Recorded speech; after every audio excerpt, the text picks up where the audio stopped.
àwọn nǹkan tí a lè máa ṣe tá a fi máa wọ́n gòkè bóyá ìlànà ti nǹkan tọ́lọ́run tó báwo ni bá put ẹ̀ náà like ṣé as in tó yẹ pé ṣé bóyá lẹ́sẹ̀ bóyá ṣé Ògún tá a bá ń bọ Ògún sí tá à ń tẹ̀lé àwọn ìṣẹ̀ṣe kankan báyẹn ṣé ní ọkàn wa a lè múrì gòkè à ń ṣe nǹkan tí tọ́lọ́run fẹ́ tó náwó sí like tí a máa wà ń gòkè náà ìlànà Ọlọ́run mo wà yìí mo mọ̀ bóyá question ẹ̀ bóyá ẹ gẹ̀ẹ́sì mi ò mọ̀ bí mi lè put it.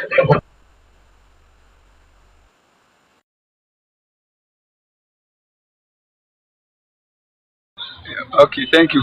Èmi ò jẹ́ kí n fi nǹkan lé wa ṣeré náà tẹ́lẹ̀. Mo kàn ní mo tún fẹ́ mọ̀ sí náà ní gẹ́gẹ́ bí àwọn nǹkan tẹ̀ ń ṣe àlàyé yẹn. Thank you so much. Thank you so much. I don't know. Okay, talk.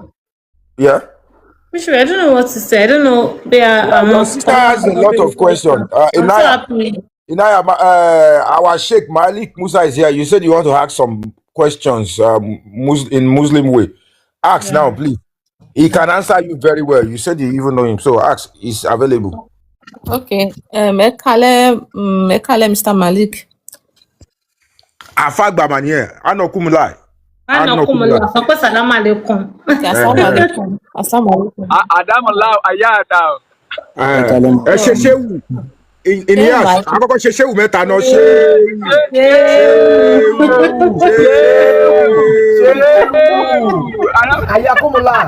Ayakumula. Jẹ́ kí n feel left out. Ẹ mọ̀ pa gùntàn lèmi tẹ́lẹ̀. Kí ni gbogbo yín sọ nísìnyí?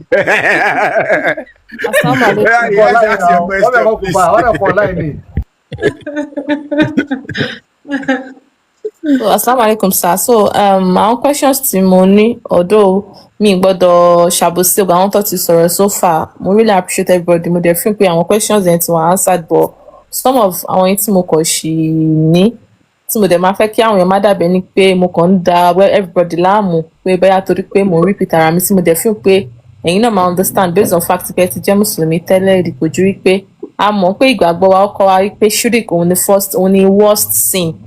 That is Ọlọ́run ti dá wa ń dà pé a ní láti sin òun torí òun ló dá wa. So but àwọn nǹkan tí èmi wá ń question so far òun ni pé number one pé fact pé okay Ọlọ́run tó ti dá wa tó ti mọ̀ pé ẹnìkan máa wọ náà ẹnìkan máa ṣe Islam. Kí ni concept pé okay dandan a gbọ́dọ̀ ṣẹ̀sìn? Number one nìyẹn. So then mo dẹ̀ fi pé so far mi ti ẹ̀kọ́ lè parọ́ because face tí mo wà kò ń ṣe face ní kí bóyá ọkàn mi ṣì yìí mọ́ mo ti ń grabs àwọn new concepts, but because Thomas Rome wasn't built today, so mo ṣe wà ní face of trying to let go of that belief I've been practicing or that indoctrination that's already been a part of me.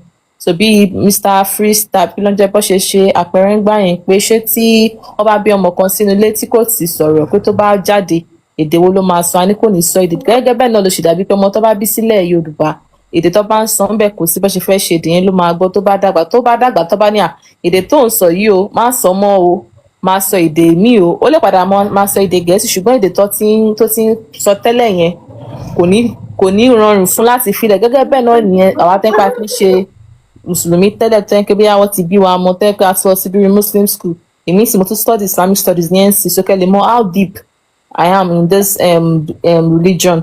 So gẹ́gẹ́ bẹ́ẹ̀ ló ṣì dàbẹ́ ni pé òun mo fi ṣàpèjúwe ẹni tó ti ń sọ Yorùbá tẹ́lẹ̀ kọ́ wá ní kó má ṣe mọ́ ṣe mọ̀ àti pé nǹkan téèyàn ti use mọ́ mo ti use mọ́ kí n máa kírun àti kí n máa gbà Ramadan sí kò ṣe kémi kí n wọ paramedic bàbá mo máa wọ̀ kódà nínú gbogbo àwọn ọ̀rọ̀ táwọn àfáàyàn máa ń sọ púpọ̀ nínú ẹ̀ ló máa ń bí mi inú àgàgà tó bá engage mọ́mí of kufra tó bá ń béèrè questions lọ wọn nípa àwọn muta marriage àwọn gbàtánà bíi fẹ́ rú so ẹ mọ̀ àwọn questions yẹn ó máa ń jẹ́ kí my eyes are opening so it's not as if I'm blind but mo kàn máa appreciate everybody understand because mo ṣe sọ pé nǹkan téèyàn ti use mọ́ láti let go. So main question mi náà nìyẹn pé Ọlọ́run tó ti dá wa tó dá mọ̀ pé òkè a máa wọ náà a máa wọ àlùjọ́nà kí wàá ní kókó ẹ̀sìn tó dá ìpọ́ ti indoctrinate fún wa ká máa ṣe.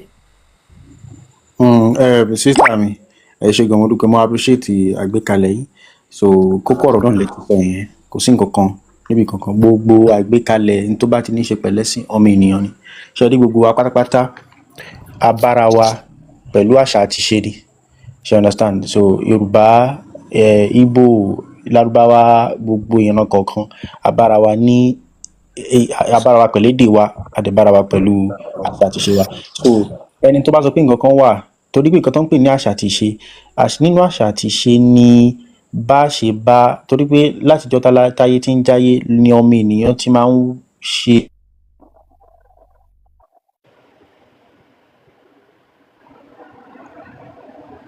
mo ní kọ́ni ibo la ti wá nǹkan kan báyẹn. So ibi ìbéèrè ibo la ti wá yẹn ní ìran kọ̀ọ̀kan ti máa ń ní òrìṣà bíi ṣìgìdì.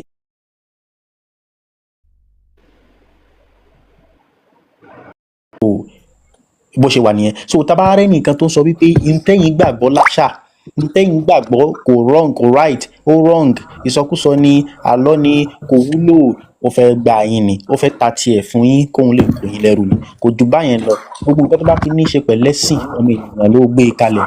Ọlọ́run ò rẹ̀ fi ìwé kankan rẹ̀ nǹkan, Ọlọ́run ò sọ kalẹ̀ látòkè kó wá ní èmi rèé o. So àwọn ènìyàn náà ló ń create gbogbo ẹ̀, ló ń ṣe gbogbo ìyànjú yẹn. So oníkálùkù oníkálùkù ti wà, àdámọ́ ti wà lára oníkálùkù nípa bí Olódùmarè ṣe fẹ́ kí á rí. So kì í ṣòun ló tún máa wá rẹ́ nìkan sí wa pé kó wá sọ fún wa pé táwa ṣe yẹn kò correct, tàbí tó máa rà àwa sáwọn kan pé nǹkan táwọn ń ṣe yẹn kò correct, lóde ìwọ̀nba tí ò bá ti gbẹ̀mí ọmọlàkejì, tí ò bá dẹ̀ ti pa ọmọlàkejì lẹ́kún. So ẹ ṣé gan. Yeah, our sister, yes, I don't know how to call your name. I've never learned Arabic in my life. Inayah. Our sister, do you understand? Any more questions? Ben, more understand. No more questions. I should go. All right. Host, it's over to you. You don't have no one to have a question. If you have anybody that host, sister me, Inayah. Yeah. You know the reason why you understand this whole thing, all this whole conversation so easily? You know the reason why? Why, sir? Now the reason why you can understand and you can fathom this whole conversation very easily is because you are a true Yoruba girl. Sherry tó bá lọ ṣe DNA yẹn máa rí pé kò sí traces Fúlàní lára yín. Sherry tó bá ní traces Fúlàní lára, ẹ má bẹ̀rẹ̀ kọ́rọ̀ mi máa fẹ́ lè díẹ̀. Ẹ tó bá ní traces Fúlàní lára kò síbẹ̀ yìí lè sọ fún tó. Irú àwọn wèrè olùkú àti olùkú pẹ̀ àwọn yẹn ẹ ti mọ tẹ́ bá lọ wúlò ẹ máa rí pé nígbà wo jẹ́ pé bóyá wọ́n gbé Fúlàní fún bàbá yà bí bákan ṣá. Because you are a true Yoruba girl, that's why you can understand this very, very quickly. Sọ̀rọ̀ mi ẹ yé yín. I just want you to open your mind and do a deep research. Ẹ máa rí pé bákan sọ yẹn, ẹ máa rí pé it's 100%. Ẹ máa rí pé Islam, Christianity is nothing but rubbish. Sọ̀rọ̀ mi ẹ yé yín. I spent over 30 years in Christianity, and not just Christianity, and not just àwọn church goer lásán. Not a church, not a bench woman. Call Christianity, CNS ni mí nígbà yẹn. Gbàmà tún ayé mi padà wá mọ́ kí má tẹ̀ padà wá sí kí má tẹ̀ mímí tẹ̀lé báwọn rubbish yẹn mọ́ láyé mọ́ kọ́nà báwọn rejection tàwa yìí wọ́n bèrè questions. Wọ́n ọ̀dẹ̀ lè ṣe mistake yẹn. So long story short, nítorí pé ẹjọ́ ọmọ Yorùbá ń lọ rẹ́ ṣe ètè yé yín. Sọ̀rọ̀ mi ẹ yé yín.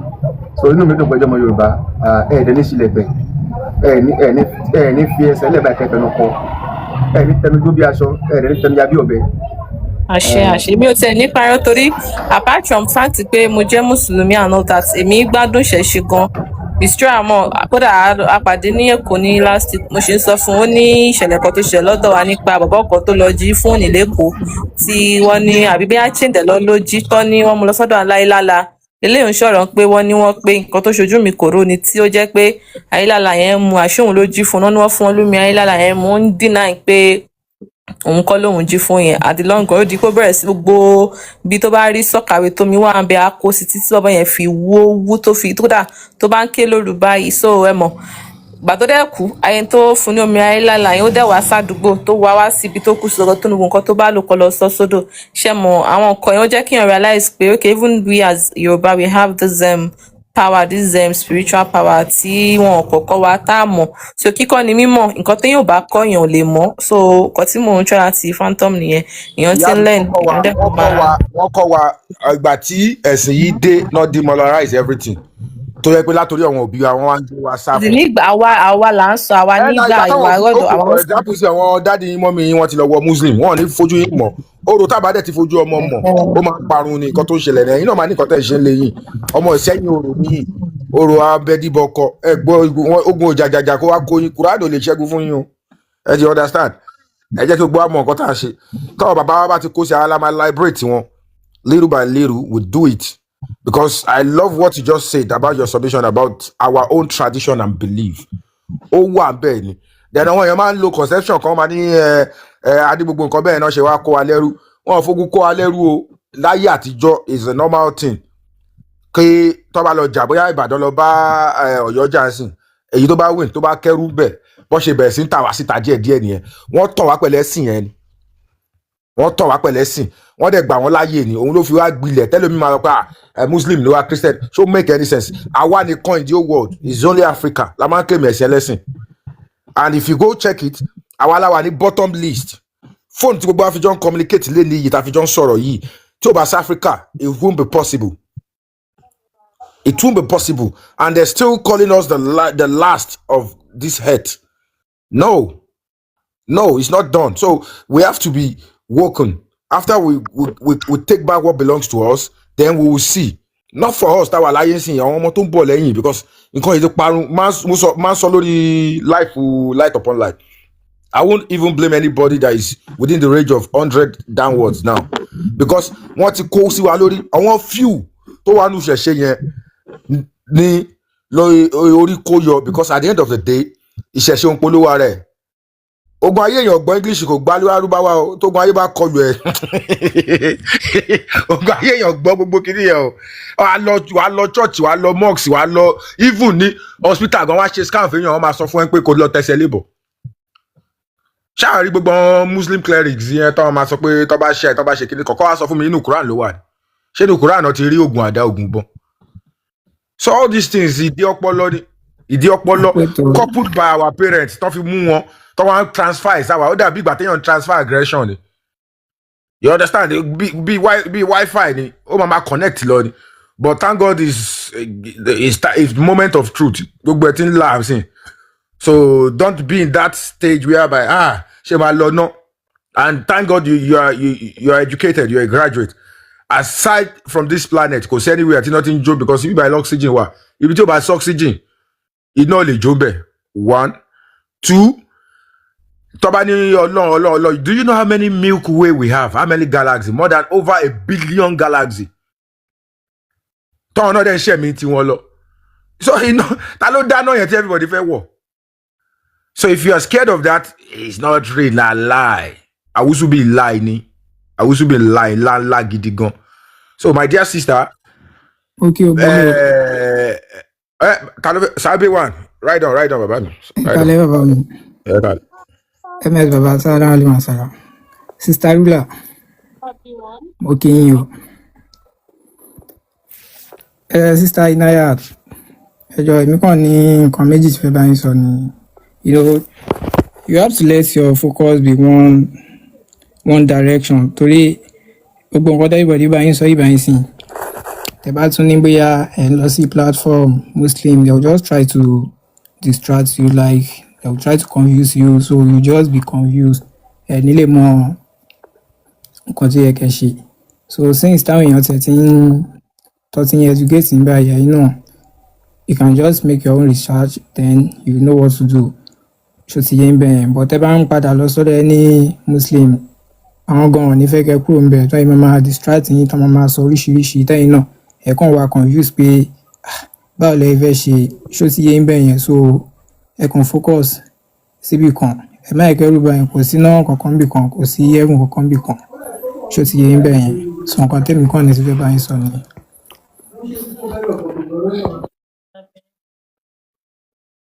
MS. I don't know if anybody have anything else to say. I just wanted to say F Allah and F Yahweh.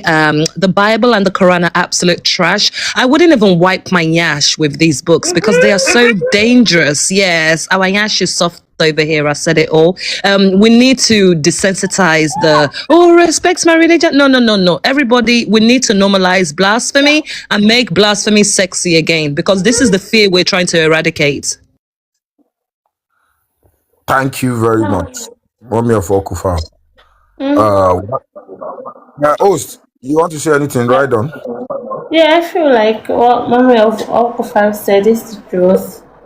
They like me literally. I feel like they've literally brainwashed us a lot.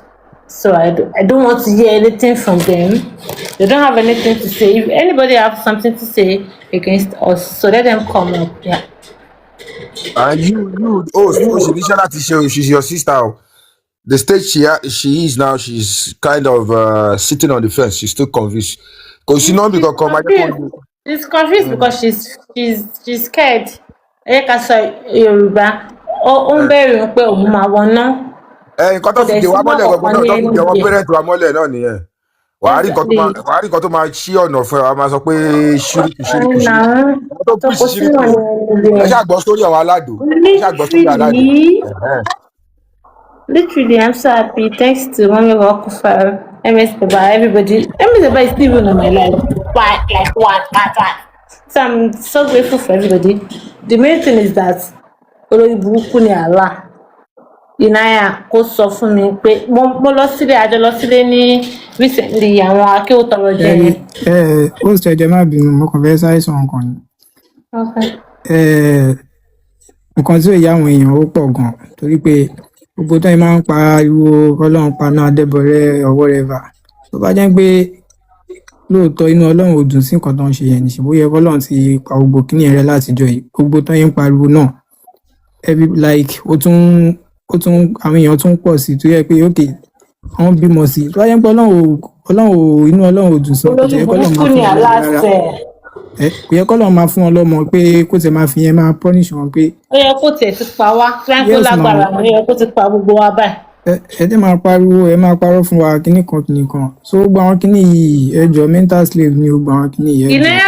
Inayah jẹ́ ẹ̀kọ́ tẹ́ pé Inayah jẹ́ ẹ̀kọ́ tẹ́ pé she already knows but she find it hard láti accept èmi kí ló kàn mí. Sorry to say, I'm not so religious before. Little by little, you always let her know. She's just confused. Go easy. You're only 20. Oh, come on, software. You're pay moto magbalati 28 years. Show repair only my body. It's nobody but my jackpani. Oh, my jackpani. So we understand. She's your sister. You just have to like once in a while.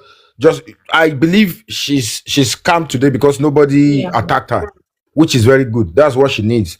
Like MS Baba always say, you don't have to go and worship anything. Yoruba, let's see, it's way of life. What is called religion? From the name, you will understand.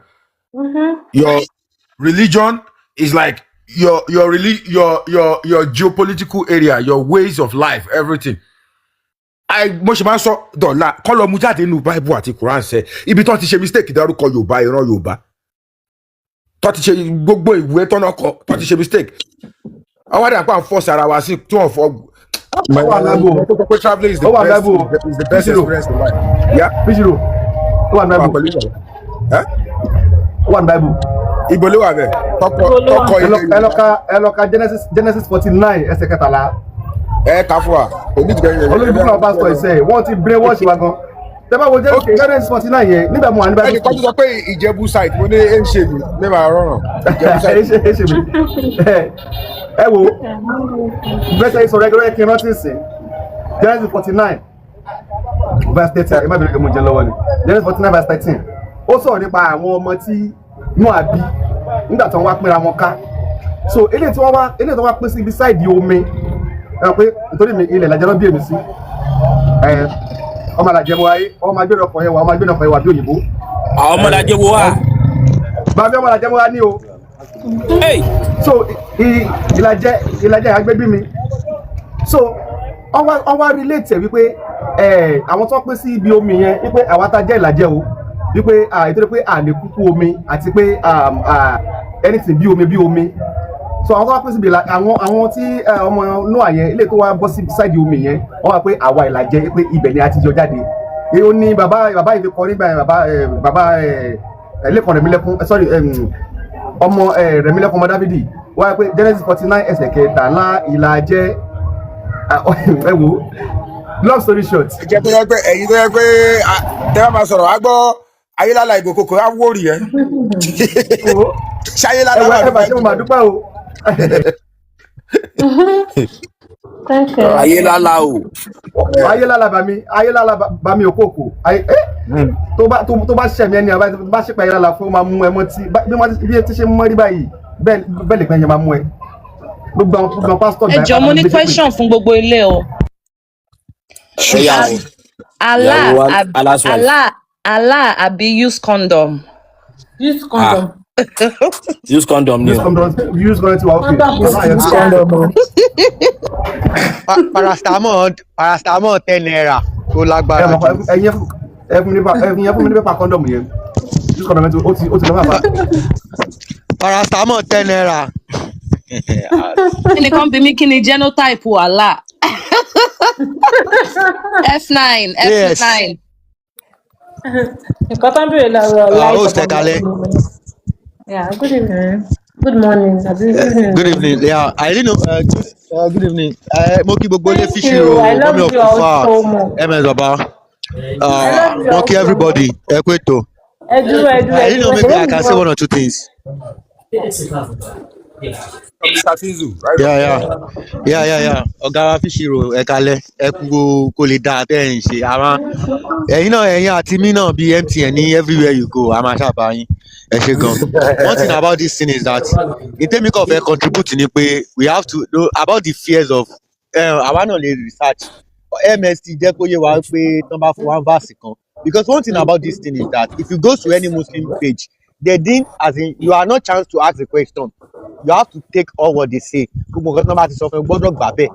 But tó bá ti ń béèrè question wọ́n máa sọ fún ẹ pé o serious ó dà pé o fẹ́ listen nìyẹn. So one thing about this thing is that MS ti fún wa ní ways. Wọ́n ti jẹ́ kó yé wa pé any verse náà bá ti kà fún ẹ.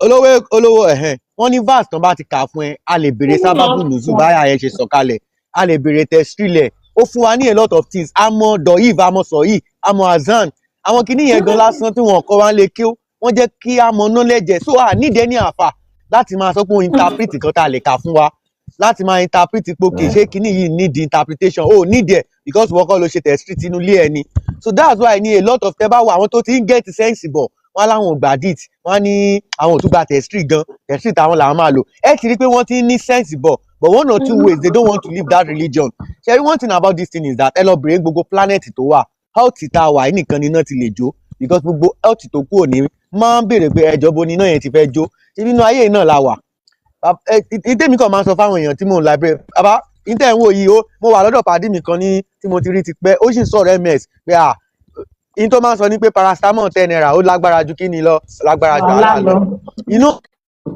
one thing about this thing is that people are liberating orí àwọn èèyàn ti ń pé báwo lèyìnbó tó kó wa lẹ́rú tún ṣe máa gbé ẹ̀fù wá fún wa ẹ̀yin lẹ kó wa lẹ́rú ẹ tí wá ní ẹ̀fù wà ń bì kan kò possible this thing is as in common sense ni iná ò lè jóbi kankan kò sí kan tó ń jẹ́ iná as in mo wá máa ń wò pé mentality àwa tá a tún wá lówó yẹn náà tá a pọ̀ ni wàhálà wa máa ń pọ̀ jù àwọn tó lówó ò ní problem wọn ti lórí ayé téèyàn bá jẹ nǹkan tó nourish ọpọlọ máa malfunction ni pé bí o dáa. ẹ lọ wo àwọn ìyá táwa ni CAC lèmi lọ mú lọ CAC dáadáa àwọn ìyá tó bá wá gbálẹ̀ church wọn ò lówó wọn ṣe kankan because believe wọn ni pé ọ̀run kan wà tán lọ kò jẹ́ kán tẹpá mọ́ àsìkò tó yẹ kán lọ bíṣẹ́ kán lọ tajà wọ́n wà ní church iṣẹ́ olúwa náà ń ṣe iṣẹ́ olúwa níṣẹ́ ni.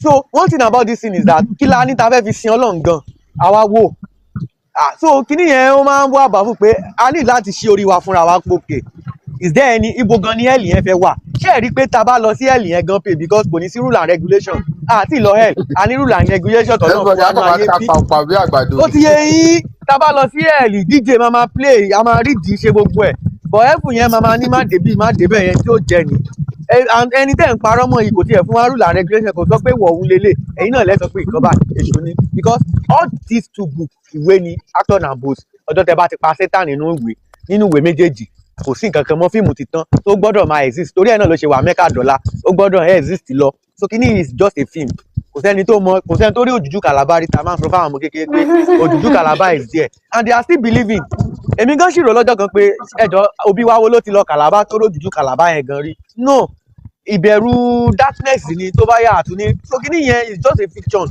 so èèyàn gbọ́dọ̀ jókòó fún rẹ̀ gbá research ṣe rí kankan ni pé èmi gangan fúnra mi mo ti ChatGPT mo ti sọ fún tó bá fẹ́ fún mi ní àyà Quran máa fún mi ní testry Ibn Abbas Ibn Kathir gbogbo wọn àti sábàbù nùzù mo ní collection of hadith mo ní gbogbo ẹ̀ mo ní bible because n tó wà sọ fún mi pé o fẹ́ máa fi Holy Spirit explain fún mi àjọ máa wò nígbà pé mi ò ní brain so mo máa ń wò wá kan pé báwo lẹni tẹ́ ẹ lọ́pọlọ jùlọ ṣe máa explain nǹkan tẹ́yìn náà lè explain all these people wọn lọ́pọlọ Fúlàní ni wọ́n tó máa sọ fún yín pé because unity torí ẹ̀ ni Islam kì í sọ pé Fúlàní lélẹ́yìn tó fi ń kó wa lẹ́rú nìyẹn a ní láti fi kíní sílẹ̀ ó ti yẹ yín so kíní yẹn so mo really commend the fish roll Mummy of Kufa you guys are trying Freeman King honestly Freeman King fish roll Freeman King mo máa rí yín everywhere àti Olúwaṣeun náà so you always been everywhere and you are trying àwọn èèyàn kó nu oko ẹrú àwọn èèyàn ọ̀dọ̀ lajú sílẹ̀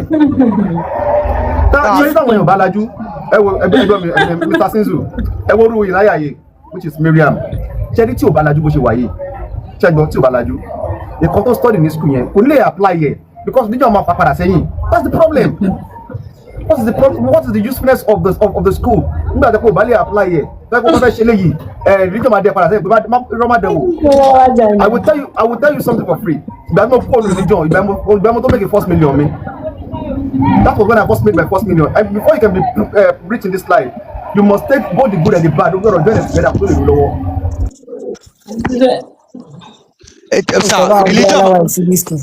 Religion yẹn máa ń jẹ́ kẹ́ ní limitation kò ní jẹ́ kẹ́ lọ high. ẹjọ ẹgbẹ́ mi sí biskin o biskin ẹjọ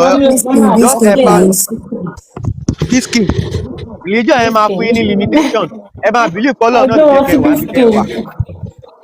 tí wọ́n ló máa ṣe double click lórí Mummy of Kufa. Sinzu ẹ wo kọ́ tí blondin yẹn náà kọ́ so àwa tí ìjọba ẹ̀kọ́ ṣe àfẹ́sẹ̀ ikú ṣẹṣẹ́ bá pọ̀. Nígbà yín fíṣẹ̀. Ẹ gbé Mummy of Kufa síbi tí MS bàbá wà. Just double. O gbọ́ láti ẹ̀kọ́ tẹ́ everybody ti ń sọ. Ẹ má bínú. Kí ni kí n ṣe báyìí? I don't know. I click on my box. Ẹ rí lókè àwọn triangle shape. Ó máa sọ pé expand. Ó máa wá gbé mi sórí big skin. ẹ jẹ́ má bínú kì í ṣe aya al-Quran ni mo gbé wá but mo fẹ́ kí gbogbo èèyàn wà patient especially fún àwọn tó ń deconstruct religion because feeling yẹn bẹ́ni pé wọ́n lose èèyàn ni àbẹ́ni kan kú ni it's actually true psychologically so I need 7 different stages nínú grief. I need number 1 shock and disbelief. For example, you are hearing about the hadith for the first time or you are hearing about the Quran for the first time pé nǹkan tẹ́ expect nǹkan tí wọ́n sọ fún yín ní kékeré ó ní pé initial numbness or inability to accept the reality of the loss. The loss here will be the religion because àwọn èèyàn ti fi Islam ṣe identity wọn first front. Ẹ dẹ̀ mọ̀ pé ẹ̀sìn Islam ó máa ń invade how you eat, what hand you eat with, what foot you enter the bathroom with. You have to bend your big yash in the air 5 times a day. You have to do, you understand? So it invades your life. Keto jẹun, so bismillah. So gbogbo àwọn habits is very, very hard to let go. Then stage number 2 ni denial. A stage where you may push away the reality of the situation to cope with the pain. I don't want to mention my husband's name, but mo feel bẹ́ẹ̀ ni pé nǹkan tó ń go through right now nìyẹn. He's in denial about a lot of things. Oh, mi ìgbàdí tó Aisha sọ pé kìnìkan, but I love him all the same. Now, guilt and pain, only deep emotional pain, often accompanied by questioning what could have been done differently. And I have a feeling that maybe Inayah is in stage number 3 right now. because Omade points she's gonna vex because she feels betrayed. Where in Kotofi Homo, it's not what it is. Because I felt the same. I didn't know the Bible condoned slavery and all this stuff, all this nastiness against women, especially. Then any anger and bargaining, only frustration over the loss or attempting to negotiate with a higher power to reverse it. Then stage number 5, Timothy Benekwe, is the most hardest stage: the depression, loneliness, and reflection. A period of deep sadness, isolation, and processing the magnitude of the loss. And then we have number 6, the upward turn, which is the reconstruction. Only your routines begin to resume and you start actively working through the pain. And then any number 7, which is acceptance and hope, coming to terms with the new reality. So I don't know, you think you're in stage number 5, Inayah? Maybe I'm wrong. I feel like it's 3. But then because I've only spoken to you for maybe this is our 3rd conversation, maybe that's why I guessed 3. But I think if you say 5 as well, you will go through these stages. I went through it. It is painful. Let me be honest. I think at the reason why I said that is because if you noticed, after this life started now, presently, in fact, I fasted since morning. I cannot even break my fast. I just ate 1 coconut chips because I felt sad and depressed about the fact that, okay, something I'm used to, something I've thought and believed all my life that is the right path, freestyle, or what was it, free something said, now, especially religion, we all need that. We all learned in religion that, for instance, we Muslim, we are told and we believed that we are the top person practicing the best religion. We are in the right path. We believed that the Christian, for instance, that their religion is bad, and that I think you understand all those concepts, things I'm saying. Yeah. Now I can't even deny the fact that I can see all of this. I'm seeing everything. I'm not trying. That's why I said on Lights live today that it's not as if I'm denying all these facts. That's why I told him that it's hard, and he said nothing is hard. When I told him that some of the verses, especially the one where you mentioned today about the one we mentioned on his live about the fact that the men can strike us. When I said it's hard, he said there is nothing hard there. I know myself. I knew the reason why I said it's hard. It's hard because my normal reasoning is telling me that I have to pull out. But that belief that I've been tied to, do you understand? So that in between that middle stage I'm in now is pulling me into depression. I'm kind of sad about all this reality. I'm even questioning our existence, that why do we have to even come to this world and being put into all of these this back and forth. So I'm just Yeah, can I ask you a question? Yes, I would appreciate that. At the moment, or right now, or let's say in the last 2-3 weeks or so, have you found yourself doing and spending a ridiculous amount of time on research? In fact, let me put it this way. And I wish some of my Muslims will be listening to this. I'm someone that whenever I miss my prayer, my salat, I won't be able to sleep. And it's so shameful that I've not even prayed for 2 days now. Because making my research is learning that we are with this salat we're even praying is not even meant for us, it's for the Sabians, and the reality of it. And still that guilt that what if this prayer I'm not praying for the past 2 days, what if the fear that I would enter a fire and people are telling me it's not real, what if it's now real? I don't know, maybe it's a me problem. But that's what I'm saying. For the past 3 days, I won't even say 2 days, after listening to most of this thing, my belief, because to be factual, Islam put us on a tight hold. There are many restrictions. There are many things we are not enjoyed to do that has made religion very hard. The first day I came to the program, I let him know that even according to Islamic doctrine itself, I'm a sinner because we are told not to use perfume. We are told not to use lash extensions. I'm not an extremist. So people are thinking you're an adulteress, according to Muhammad. Do you understand what I'm saying? So it's not as if I'm even when you can check my profile, I say, okay, I do cover my body, not in the way Islam told us to. So I'm learning new things. That you mentioned in one of your live last week that we covering our bodies not even because Allah wants us to, it's because so that the men will not look at us. You now have one man a problem that if his son is peeping at a lady, should he caution his son or should he caution that lady? And the man said, so those kind of scenario, normal human being would understand. But that belief that I've already been tied to. So I think it's pulling me into depression. So that was why I said I'm in stage 5. But I know I'm getting there. So I don't even need to ask. So it's not as maybe I'm to be factual. The first day, and that was like maybe a month ago when I came to when I just started joining MS Baba program. That was the one only time I went to King Just Me, and it wasn't even me that most of those they shared me his life. They told me to go to his live. I went. In fact, when I was explaining, I just fell asleep because it was not convincing me. I think that was the only time. So far, I don't even then want to answer my questions, especially when it comes to Afar. I already knew some of the answers to the questions he's going to say. The day I came to Light Upon Light and asked him about the grave, the same thing. Most of those Afars are going to say that they are dates are doif. So what should we do? You tell us things that does not move well with us. You are going to tell us it's doif.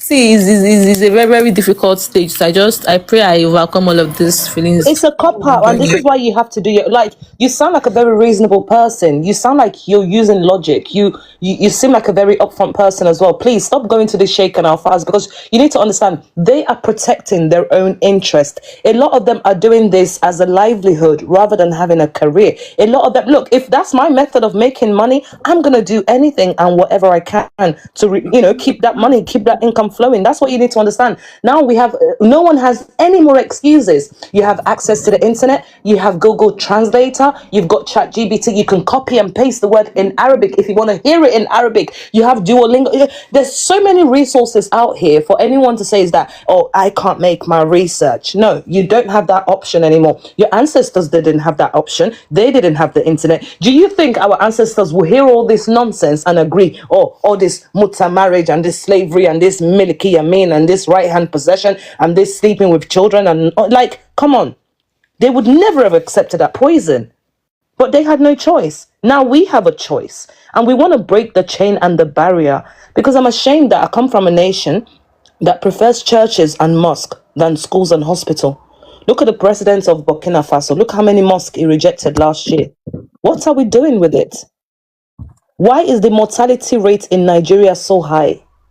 Every time I hear someone's pregnant in Nigeria, I get scared, like my family member. Are they going to have the right equipment? Look at the lady that was bitten by a snake. Imagine a whole hospital facility that has no antivenom.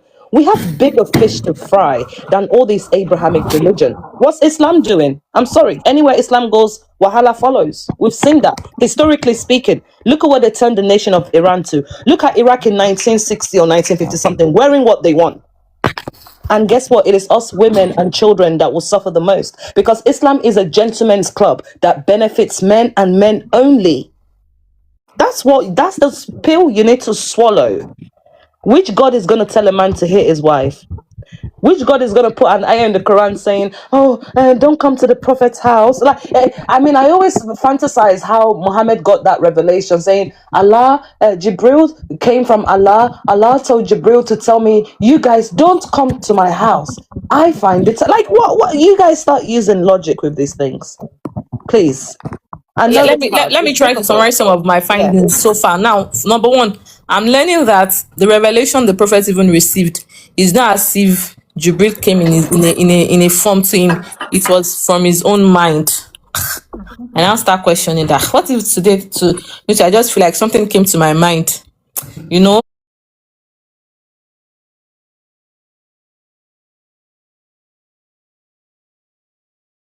Host, bring Allah's wife. Bring Allah's wife back. This is how to think as an human being. This is how to think for yourself. She's very smart. Thank you. She's just having the conflict within herself. So those are all the questions. You can go right on.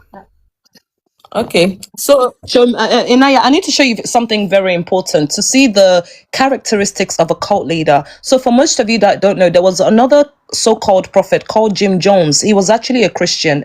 Is he the one that ended up buying 900 people in the island of Grenada in the Caribbean? Jim Jones. He also did things with children.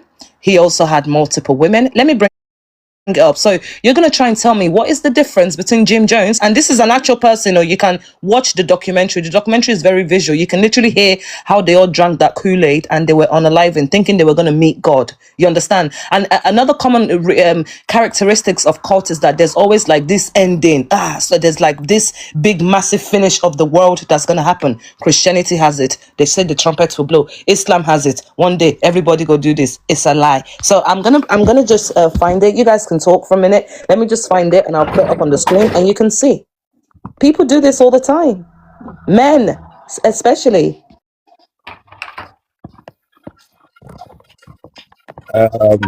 Anybody wants to keep her engaged till she comes back? Or I can go on with you, my sister. Like you've been having those clarity in yourself, Inayah. You will see little by little. You start seeing this thing is not right. This thing is not right, and the clarity start coming to you. That's just how it happens. Seriously, almost every one of us has passed through it. Me, I learned in the hard way, and I kept it to myself. It's something I've been denying even while I was still a strong church goer. Because I will tell you one thing about my own. Was it in the 19? I think was it 1998 or year 2000? I don't know. At National Stadium in Lagos, this man, Chris Okotie, I went there, and the moment he started performing miracle, I said it doesn't exist. I stood up, I left there. I don't believe in things like that. I don't believe in all those miracles and stuff like that. So later on, after my university days, after I left Nigeria, I started experiencing some things. I was like, all these things, you already booking in, man. Before all this, if I tell you how I know MS Baba's life, it was through Facebook. Through Facebook, all these have coming like Jabati Deba Islamu. Àwọn ọ̀gbẹ́ni kan ti gbádé nísìnyí wọ́n pera wọn lẹ́mẹ̀sì bàbá olówó èkó ìwọ tí ẹ̀sìn ọ̀bá ẹ̀dá lójú máa lọ síbẹ̀ mú àwòrán pé why are you scared? That is the first day I downloaded this TikTok because I don't like it. I'm not heavy on social media like that. So I was just like, why are these people scared? For the first time I will see a Muslim scared of their own faith. And I downloaded it. I started following them. And everything just start coming back to me that I have already known all this, that erotic looking. Àkọ́kọ́ le mani ke lo ko èdè fún 9, 13, 14 years. Tó bá ti wá graduate a ṣe wá lọ kọ́ ìtumọ̀. Bele le fẹ́ lò lé ayé tẹ́ ma ti kọ́kọ́ gba 15 years nínú ilé ayé kó lọ fi kọ́ nǹkan tí ó mọ̀ rárá tí ó wúlò fún kó lè lọ fi ṣiṣẹ́ anywhere. Man, I think mommy of Kufa, she's back. Are you back? Mommy of Kufa. She's still looking for the okay, she's here. Host, bring mommy of Kufa back to the big screen. This one is Jim Jones. There's another one called Joseph Smith. All these cult leaders, and when you look at it, it's mainly for power, dominance, and just like Anabi Muhammad and women. Biskin. Ẹgbẹ́ wa sí Biskin o. Ẹ ṣáà ti fọ́ọ̀rẹ́ mi lórúkọ báyìí. Ẹ ti fún Just mi lórúkọ báyìí. Ẹ ti fọ́ọ̀rẹ́ mi lórúkọ. Ó sì gbé wa sí Biskin. Ọ̀gá wa ti bọ́lẹ̀ àní pé máa lọ sí headquarter.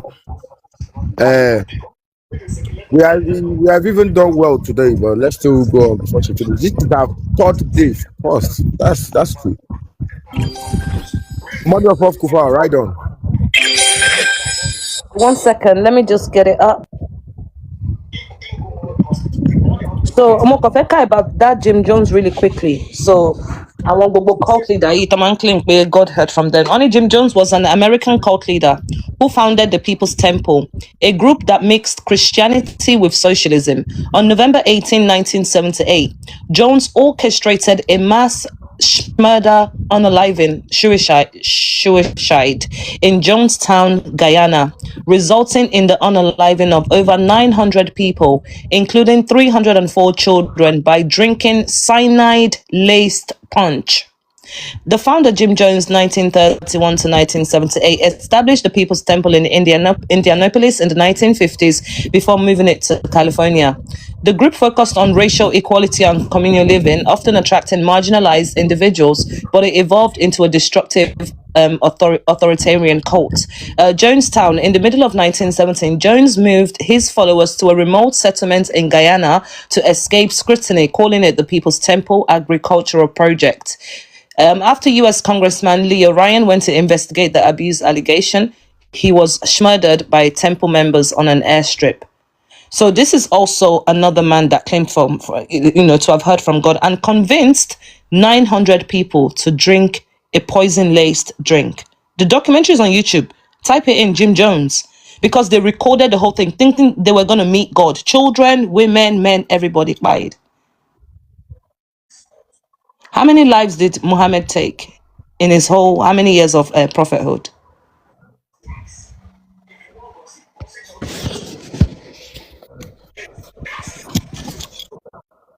Does anyone know how many lives did Muhammad take?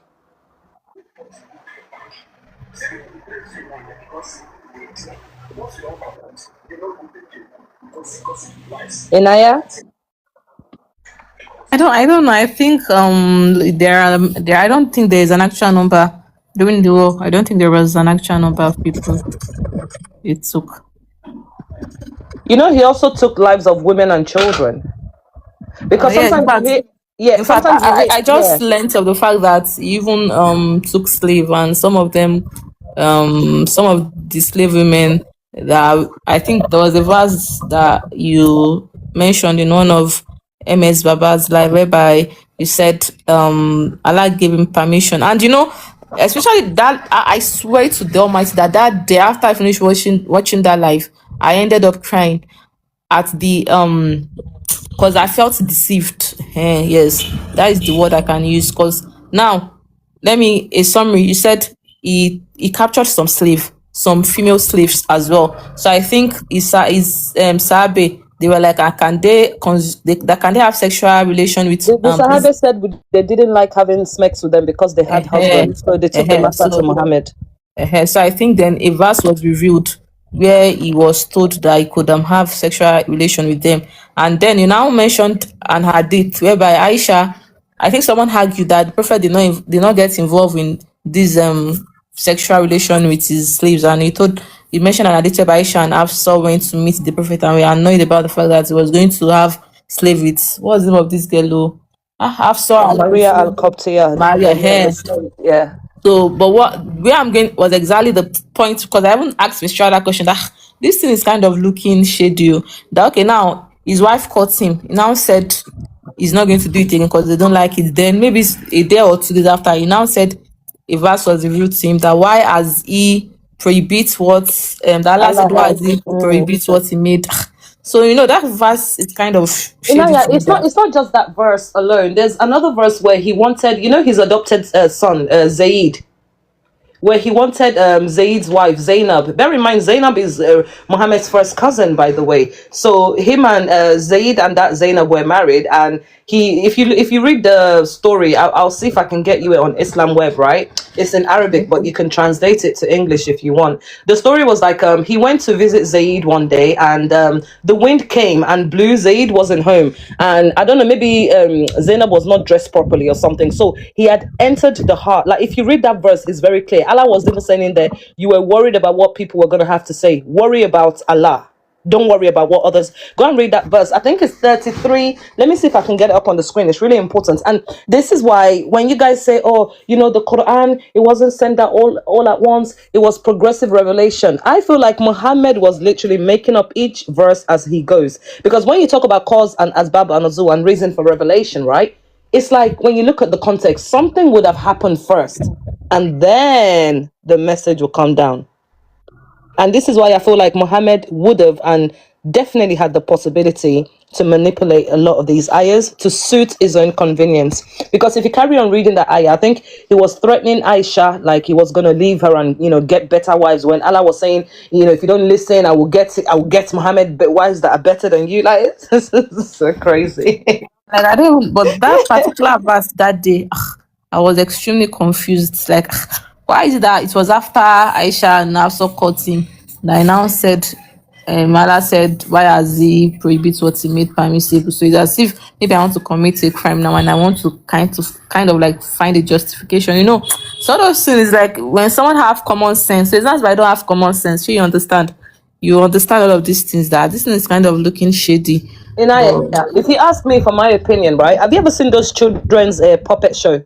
where you put fingers in the puppet and you can, you do the live show for them. That's the way that I see the relationship between Allah and Muhammad. I think Muhammad is the puppeteer. He's the one controlling the puppet, and the puppeteer is Allah. Anything Muhammad wants, Allah wants. Have you ever not noticed? That was it. That was the first day I noticed. That was the first day I actually noticed. But we will get there. Rome wasn't to be today. Absolutely. Let me remind you of one ayah when they accused Muhammad of stealing, and one ayah came down that it's not necessary for a prophet to steal something, but I didn't know, maybe you remember the ayah. So there's one I ayah remember that ayah. It is not proper for the prophet to take something, spoils of war. It was when they accused Muhammad of being a thief, and then the ayah came down to back him up. For example, there was an ayah as well where the pagans were accusing Muhammad like he's a madman, like, or something. And then imagine an ayah had to come down from Allah to say, oh, no, Muhammad is not a madman. Come on, people, use our senses. This is a scam. Inayah, I just got a quote from someone in the comment section, and it makes perfect sense. He said, "A Muslim reads the Quran while an ex-Muslim understands the Quran." So if you start understanding that Quran, then you will know you have to leave that sect. I call it sect anyway. So right To be fair, I think one of the reasons why we have been why we always go deep in our belief is the fact that most of these Quranic words or verses, for me, I studied Islamic studies, not Arabic studies, so they are two different things. Arabic studies is you understanding the Arabic word language itself. So when we are reading some of those verses, we don't even understand what they mean. Do you understand what I'm saying? So you just read, and we learned that each verses has 10, each words has 10 asan. So we just continue reading with the belief that we are getting the reward for each words that we read. Wow. So is that your major in the university? Was that your major? Yes, I did NC. For my NC, I did political science, Islamic studies. So when you study Islamic studies, you are learning the history of Islam. You are learning about all of this Qadriya, Shamsiya, stuff like that. So it's not really Arabic language. So there are two different things. So I can have knowledge of Islam and not be versed with Arabic language. Do you understand what I'm saying? So that's what I'm saying. That it's something I've gone all deep that will make into. you become a teacher, right? Teaching Islam. Yes. You can't do anything aside from that. Yes. So my major was political science and my minor was Islamic studies. Inayah, all those you've studied, it will only make you be able to sell lekuleja when you Kwara Lore. Lekuleja la solo wulo fun. There's no firm that you can use that certificate to work in. Lekuleja ni. As simple as ABC. Babala scam money. They carry you over 3.5. But she has a real major, which is pol science. That is nice. My major is political science. Yeah, that's great. I'm happy that you did that. My major was political science. So my minor was fall back on. It's just like a gold cost to her. And she has said it already that she studied everything. She still don't understand Islam. And she's just coming across all these new things that people that didn't study about it but make their research. You see why sometimes our education in Nigeria is dormant, I'm sorry to say, because that's where I got my first degree as well. Because we are not much into this research and everything. I don't know how they are. Fish, I just feel like no one would truly understand Islam for real.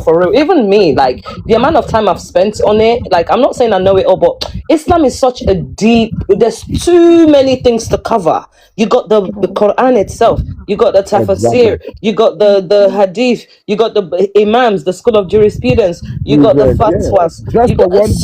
It's a lot.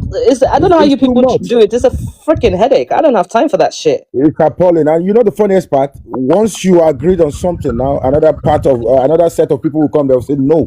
And sometimes I just look them like, I've never seen people as confused as this Muslim. You understand? Like, I can literally read this now that it's been translated and I understand. And you will tell me, no. You have to go and study how to understand it. I'm not a Mugu now. Say, guy man go carry guy man shop. Fish Hero, what happened? What funny most is that what she said she went to study. I only learned it from MS Baba within 3 months or 4 months. Even the story of Muhammad you are saying, I still know that story more than you. That learned that in university. So I can still say more about Muhammad.